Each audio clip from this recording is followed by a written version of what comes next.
Before we get started, let me follow up on Leo's announcement from last week. On June 11th, we're going to broadcast a 25-hour live stream of the 24 Hours of Le Mans. We're calling it the FLD Shakedown 25 Hours of the 24 Hours of Le Mans live streamathon and fangasmatastic interactive viewing party. Ah, that was some nice graphics. Everything's better with explosions. Pretty much. Yeah. I'll be there, but sure as hell not for 25 hours. But more details to come.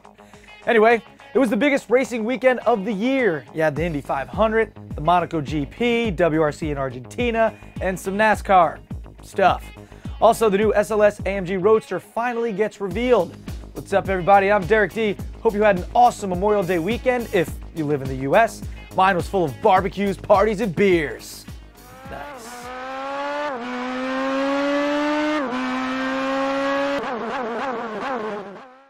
When people think about the pinnacle of motorsports, three events come to mind: the Indy 500, the Monaco Grand Prix, and Le Mans. Two of those events happened this past weekend, Monaco and Indy. So let's start off with Formula One. Sebastian Vettel pulled off another victory, and at this rate, he'll be crowned champion by the end of August. After starting at pole and pushing his way forward the entire race, it really came down to the last 7 laps. That's when the race was red flagged due to a bad accident with Russian driver Vitaly Petrov, a shunt that knocked him unconscious. Under the old rules, an F1 race would have been called off, but for 2011, teams were allowed to regrid. That was pure luck for Vettel, and it may have saved his race. Before the red flag, he was being chased down by McLaren's Button and Ferrari's Fernando Alonso, who were both on fresher tires.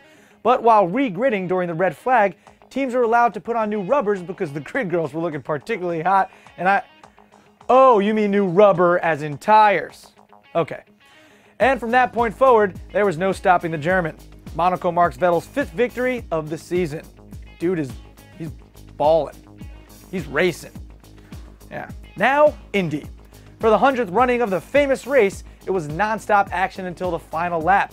Fuel strategy played a major role in the results, but it came down to the final corner that decided the winner.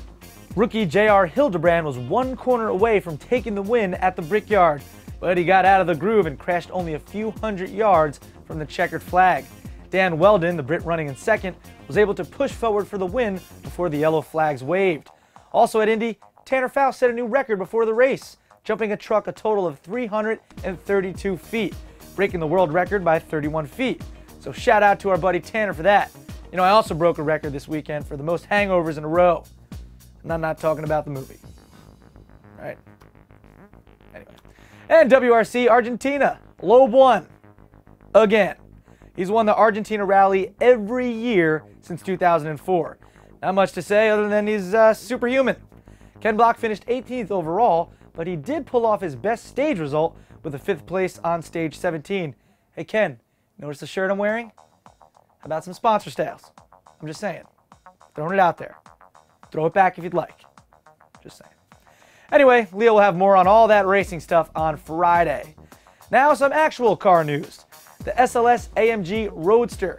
We've seen it testing for over a year now, but finally, it's official. Nothing really to note. No more gull-wing doors, obviously, but it does have a magnesium-supported soft top that can go up and down in 11 seconds, even at a speed of 30 miles per hour. One performance note to add, the new SLS Roadster will come with AMG's Performance Media Center, a system that can display many of the same things you'd find on a Nissan GT-R. Engine oil, coolant, transmission temperatures, individual tire pressures, 0 to 60 times, linear acceleration, reach arounds, and braking performance, all in real time. So that is pretty cool. Yeah, it's nice.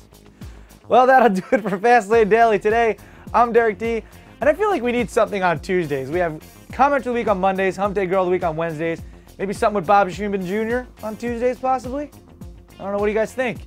Leave some suggestions down yonder, and maybe we'll pick one of your ideas. I'm just saying.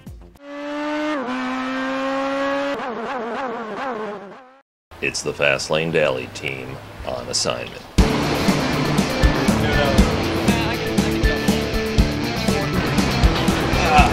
Copy styles with Fiat 500, JK.